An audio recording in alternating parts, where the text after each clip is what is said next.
Hello students, this is our chapter Molecular Basis of Inheritance, chapter 6, part 2. Till now we have studied about difference between RNA and DNA and we'll start nucleotides and nucleosides. Today we'll study the structure of DNA and the salient features of DNA as double helical structure.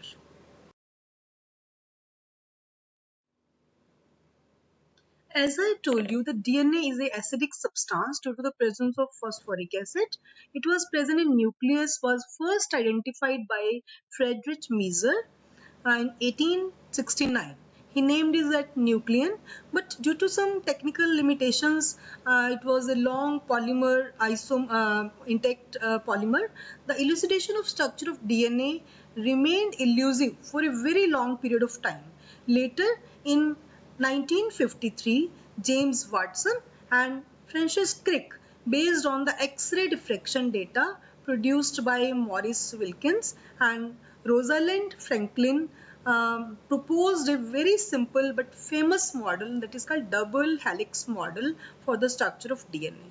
One of the hallmarks of the proposition was base pairing between the two strands of polynucleotide chains. However, this proposition was also based on the observation of Arvind Chargaff that for a double standard DNA, the ratios between adenine and thymine and guanine and cytosine are constant and equals 1.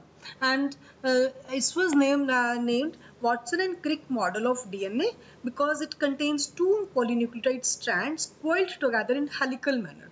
Hence the name was given helical structure of DNA.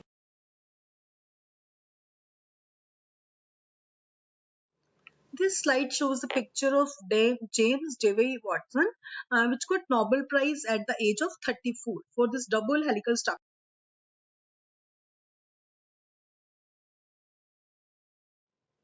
This slide shows the picture of Francis Harry Crompton Crick, who with the help of Watson, they both got the Nobel Prize for making double helical structure of DNA.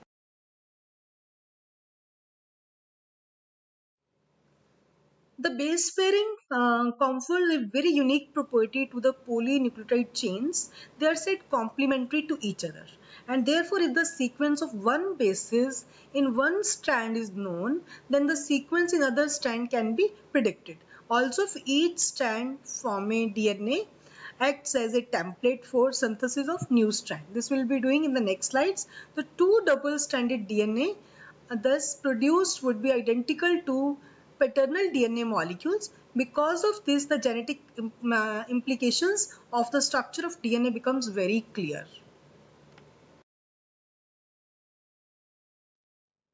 In this slide, we will study the salient features of double helical structure of DNA.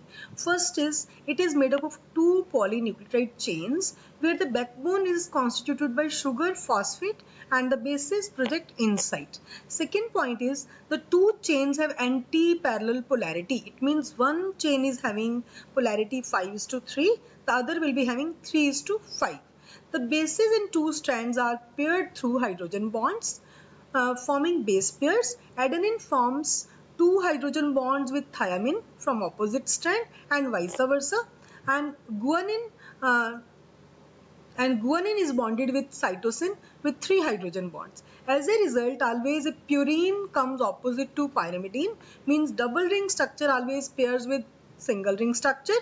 This generates approximately uniform distance between the two strands of helix. The two chains are coiled in a right-handed fashion. The pitch of helix is 3.4 nanometer. A nanometer is 1 billionth of the meter, that is 10 raised to power minus 9 meter, and there are roughly 10 base pairs in each coil. And each turn you can say consequently, the distance between a base pair in a helix is approximately equals to 0.34 nanometer. And next is the plane of one base pair stacks over the other in double helix. This addition to hydrogen bonds confers stability to the helical structure.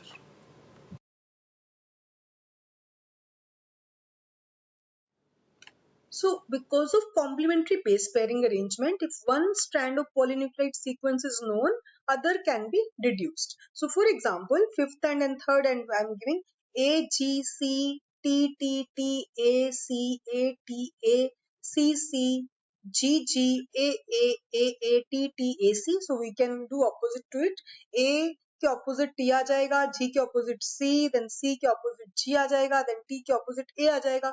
So we can by knowing the arrangement of one polynucleotide sequence, the another strand we can know easily. The complementary strand twisted each other at a distance of 34 Armstrong, and each twist of DNA contains 10 base pairs. The distance between these two base pairs are 3.4 Armstrong. This is the diagrammatic representation of what I have told you in the earlier slide. You can see that adenine and thymine are having bonds, double hydrogen bonds, and cytosine and guanine are having triple hydrogen bonds. And moreover, the distance between the base pairs you can note, and the length of one helical structure of DNA and width is also given here.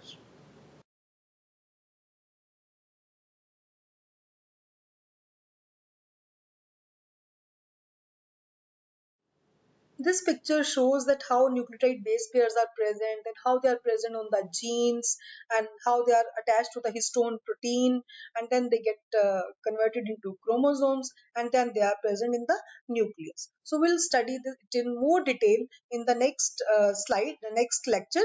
That's how the DNA is present in a small nucleus, long DNA that is about approximately 2.2 meters in having length, and it's present inside the small, very small nucleus. So we'll see how this is packaged.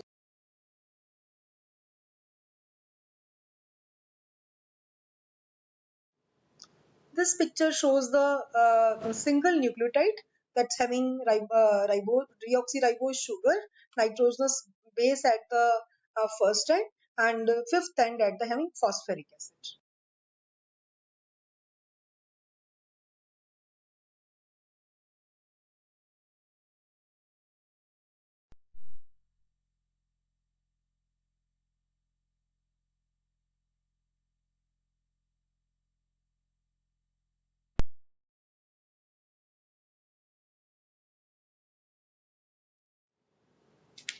So this question is based on the Chargaff's rule. Erwin Chargaff formulated important generalizations about DNA structure. These generalizations are called Chargaff's rules. This says the purine and pyrimidines are always in equal amounts. That is, A plus G is equal to T plus C. The amount of adenine always equal to that of thymine, and the amount of guanine is always equal to that of cytosine. That is, A is equal to T and G is equal to C. Now the question is, if there is 30% of adenine, how much cytosine is present? If 30% is adenine, then it is having 30% thymine, both are equal to 60%, and 100 minus 60 is equal to 40. So 20% and 20 cytosine is 20% and guanine is also 20%. So answer is 20% cytosine is present.